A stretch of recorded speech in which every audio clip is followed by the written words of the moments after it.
Video ini disponsori oleh jualdigital.id.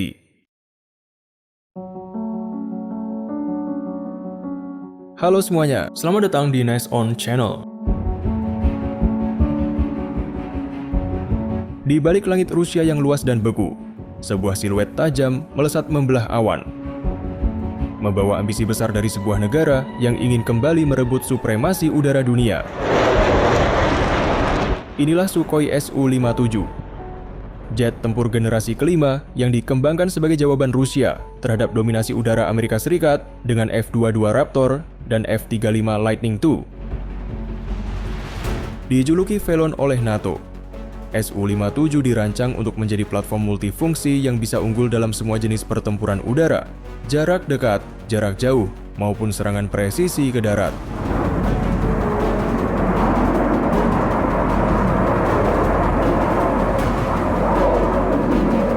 Proyek ini bermula dari program Soviet era akhir 1980-an yang dikenal sebagai Multifunctional Frontline Fighter, namun runtuh bersama Uni Soviet.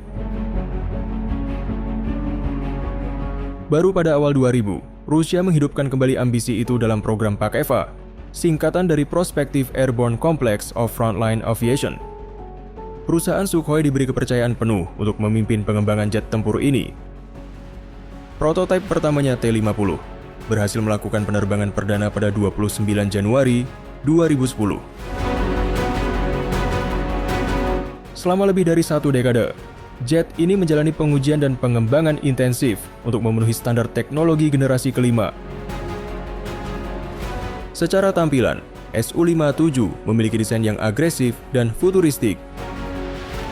Hidungnya tajam, dengan kanopi kokpit yang mirip dengan F-22, tetapi lebih besar untuk visibilitas 360 derajat.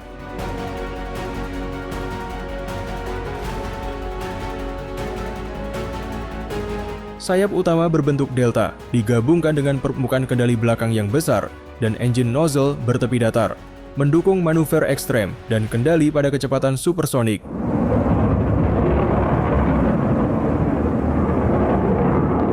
Bahan penyusunnya merupakan campuran titanium, komposit karbon, dan paduan logam ringan yang membantu mengurangi bobot dan meningkatkan ketahanan terhadap panas. Pesawat ini juga memiliki teknologi stealth, meski tak seefektif F-22, tetapi cukup untuk mengecoh radar lawan dari jarak jauh. Salah satu fitur unik Su-57 adalah kemampuan super maneuverability. Kemampuan melakukan manuver ekstrem yang tidak bisa dilakukan jet tempur konvensional.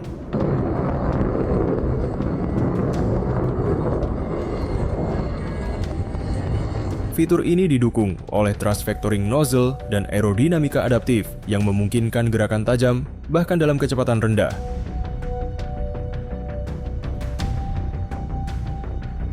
Su-57 memiliki panjang sekitar 20,1 meter dan rentang sayap 14,1 meter dengan berat kosong sekitar 18.500 kg.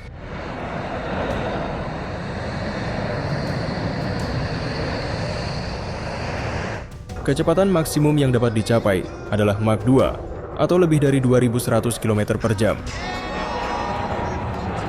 Radius tempurnya diperkirakan mencapai 1.500 km, namun dapat diperpanjang dengan bahan bakar tambahan atau pengisian di udara. Pesawat ini awalnya menggunakan mesin AL-41F1, turunan dari mesin Su-35.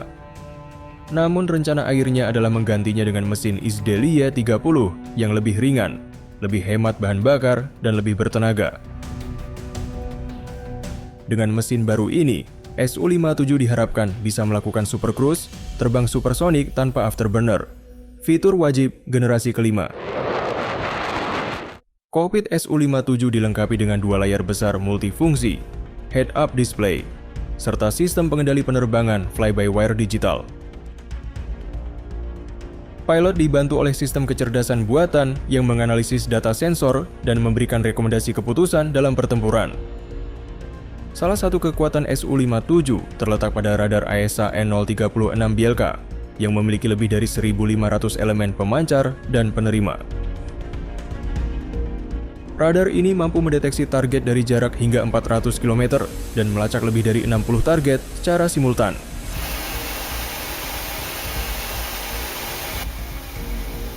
Sensor tambahan seperti infrared search and track dan sistem peperangan elektronik memperkuat kemampuan deteksi musuh bahkan dalam mode senyap.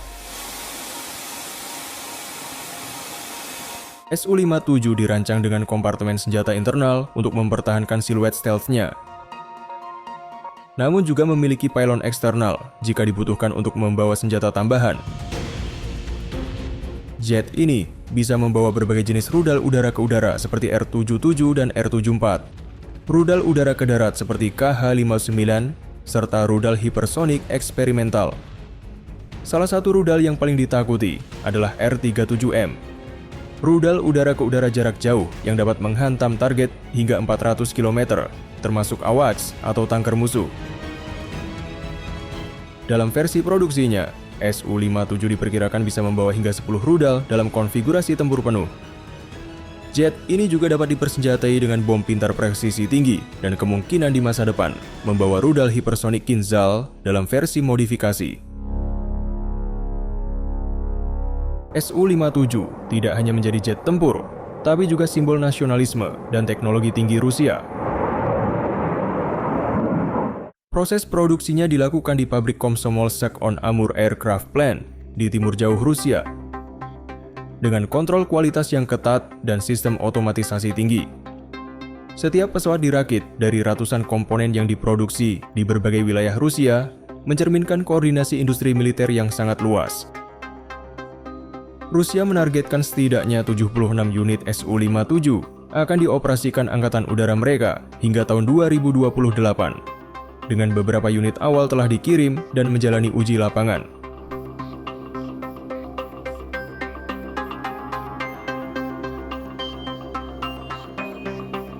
Satu fakta menarik adalah bahwa Su-57 telah digunakan dalam uji operasional di zona konflik seperti Suriah.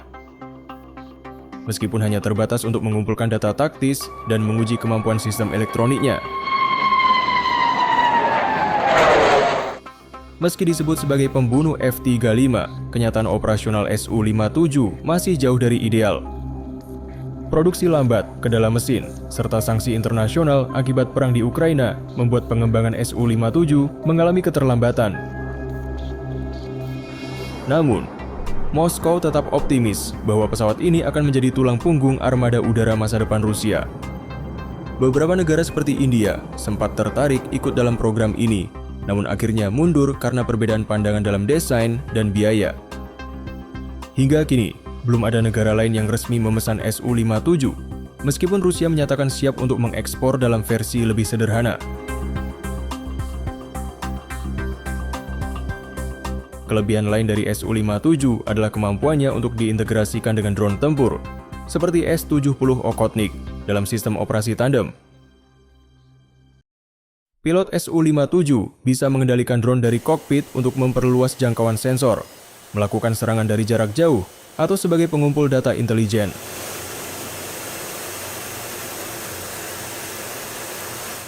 Integrasi ini menjadi arah baru dalam peperangan udara modern, di mana manusia dan mesin bekerja bersama sebagai satu kesatuan tempur.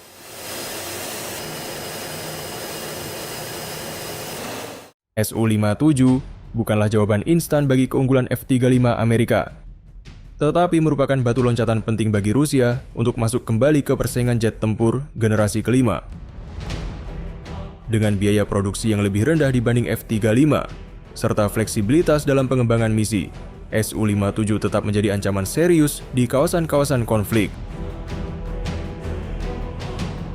Meski ada kritik terhadap tingkat stealth-nya, kemampuannya untuk bermanuver ekstrem dan membawa senjata mematikan menjadikannya lawan yang tidak bisa diremehkan. Fakta menarik lainnya, Sukhoi telah mengembangkan versi 2 kursi dari Su-57 yang nantinya dapat digunakan untuk pelatihan, misi jarak jauh, atau pengendalian armada drone. Nama Velon yang diberikan oleh NATO mungkin mengandung nuansa ancaman. Namun bagi Rusia, pesawat ini adalah lambang kedaulatan udara dan kebangkitan industri militer pasca Soviet. Dalam dunia di mana teknologi menjadi penentu kekuatan militer, Su-57 adalah jawaban Rusia terhadap dominasi Barat di langit. Meski jalannya belum sempurna, pesawat ini terus disempurnakan, terus diuji, dan terus membayangi cakrawala geopolitik global. Langit masa depan tidak hanya akan dikuasai oleh satu bendera.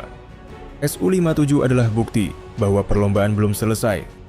Dan dalam senyap, Velon terus terbang, mengintai, menguji batas, dan menunggu panggilan berikutnya dari medan perang.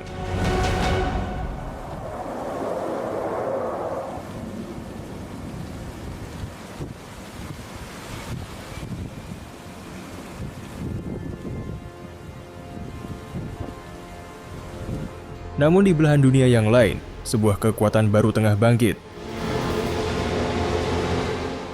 Jika Rusia punya Velon sebagai simbol ambisi dan strategi udara mereka, maka Tiongkok pun tak tinggal diam dalam perlombaan supremasi langit.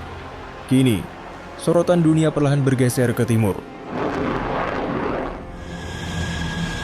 Inilah Chengdu J-20.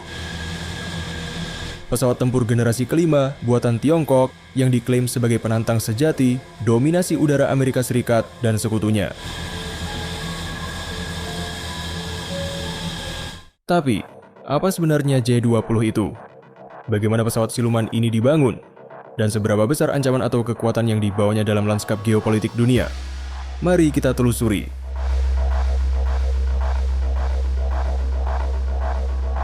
Awal mula J-20 dimulai pada tahun 1990-an, ketika Tiongkok menyadari satu hal penting. Ketertinggalan teknologi pertahanan udara mereka terlalu jauh dibandingkan Barat. Sementara Amerika Serikat mengembangkan F-22 Raptor dan Rusia mengerjakan Su-57, Tiongkok juga ingin membangun pesawat generasi kelima dengan teknologi siluman dan avionik canggih. Chengdu Aerospace Corporation yang sebelumnya mengembangkan pesawat J-10 dipilih sebagai kontraktor utama. Prototipe pertama J-20 terbang perdana pada 11 Januari 2011. Dan sejak saat itu, dunia mulai memperhatikan langkah-langkah diam-diam Beijing dalam memperkuat angkatan udaranya. Secara visual, J-20 memiliki desain futuristik dengan garis-garis tajam dan profil ramping. Bentuk hidungnya menyerupai F-22, tetapi tubuhnya lebih panjang. Sayap delta dan canard, sayap kecil di depan utama, membuatnya sangat stabil dalam manuver kecepatan tinggi. Namun yang paling mencolok adalah bentuk intake udara DSI atau Diverterless Supersonic Inlet yang dirancang untuk mengurangi jejak radar sekaligus menyederhanakan struktur pesawat. Beberapa analis Barat berspekulasi bahwa desain J-20 terinspirasi dari teknologi pesawat tempur Barat yang bocor ke Tiongkok, terutama dari program F-35. Namun, Beijing menegaskan bahwa semua yang ada pada J-20 adalah hasil inovasi lokal. Sebagai pesawat siluman, J-20 dirancang untuk sulit dideteksi radar. Material penyerap gelombang radar dan bentuk pesawat yang mengurangi pantulan radar membuatnya mampu menyusup jauh ke wilayah musuh sebelum diketahui keberadaannya. J-20 mungkin tidak sehalus F-22 dalam desain stealth, tetapi penggabungan fitur siluman dengan jarak tempur jauh dan rudal berdaya jangkau tinggi membuatnya ideal untuk peran serangan jarak jauh. J-20 dibekali dengan radar AESA atau Active Electronically Scanned Array, sistem sensor inframerah IRST, serta helm pilot yang dapat memproyeksikan data langsung ke visor seperti di game tempur. Pesawat ini juga memiliki sistem perang elektronik canggih yang memungkinkan pilot mendeteksi dan mengecoh sinyal musuh secara real-time. Meski detail teknisnya dijaga ketat oleh militer Tiongkok, sejumlah bocoran menyebutkan bahwa sistem avionik J-20 telah beberapa kali diuji dalam skenario tempur jarak jauh dan berhasil menguji target tanpa perlu mendekat. Salah satu kritik utama terhadap J-20 adalah mesinnya. Awalnya, J-20 menggunakan mesin buatan Rusia AL-31 yang dinilai kurang bertenaga untuk manuver ekstrem dan super cruise, yakni terbang supersonik tanpa afterburner. Namun kini, J-20 telah mulai dipasangi mesin lokal buatan Tiongkok, WS-10C, dan kedepannya akan dilengkapi WS-15, mesin generasi baru dengan dorongan tinggi dan efisiensi panas lebih baik. Penggunaan WS-15 akan menjadi kunci bagi J-20 untuk mencapai performa sejajar dengan F-22 Raptor atau F-35 Lightning II. Berbeda dari F-22 yang dirancang sebagai superior air-to-air fighter, J-20 dibangun sebagai pesawat multi-role. Ia bisa melakukan misi superioritas udara, serangan mendalam, hingga intersepsi pesawat tanker dan AWACS musuh. Kapasitas internalnya mampu membawa 6 rudal udara ke udara jarak jauh PL-15 dengan jangkauan hingga 300 km. Dilengkapi dengan rudal jarak pendek di kompartemen samping untuk dogfight. Jika diperlukan, J-20 juga bisa membawa rudal serangan darat dalam konfigurasi non-siluman. Kombinasi ini menjadikannya sebagai ancaman besar dalam konflik modern, terutama dalam strategi anti-access or area denial Tiongkok di Laut Cina Selatan dan kawasan Asia Pasifik. J-20 telah resmi masuk dalam layanan aktif Angkatan Udara Tiongkok sejak 2017. Jumlah pasti unitnya masih dirahasiakan, tetapi diperkirakan telah melebihi 200 unit dan terus bertambah. Pesawat ini kerap terlihat dalam latihan militer skala besar, terutama di wilayah timur dan selatan Tiongkok. Dalam beberapa insiden, J-20 bahkan disebut telah berpapasan dengan jet tempur dari negara lain di perbatasan wilayah udara sensitif, meskipun tanpa konfrontasi terbuka.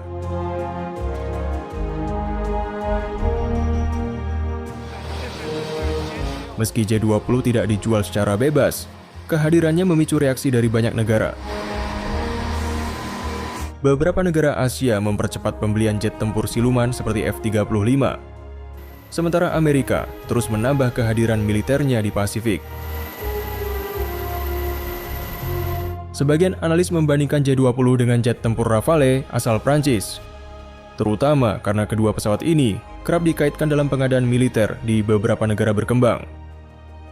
Dalam latihan tertutup, bahkan disebut bahwa J-20 dan Rafale pernah diuji secara tak langsung melalui simulasi, meskipun hasilnya tidak pernah diumumkan ke publik.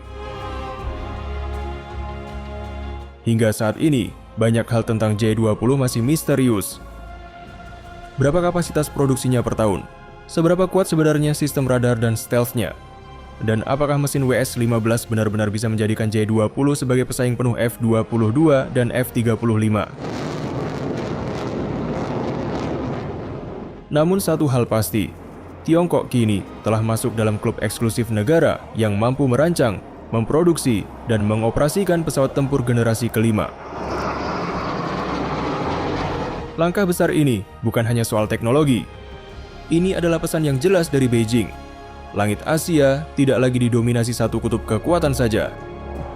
Dan J-20 adalah simbol dari kebangkitan teknologi militer Tiongkok, senyap, mematikan, dan terus berkembang di balik bayang-bayang awan. Inilah akhir dari episode kali ini. Bagaimana menurutmu? Tulis pendapatmu di kolom komentar. Dan nantikan episode selanjutnya hanya di Nest On.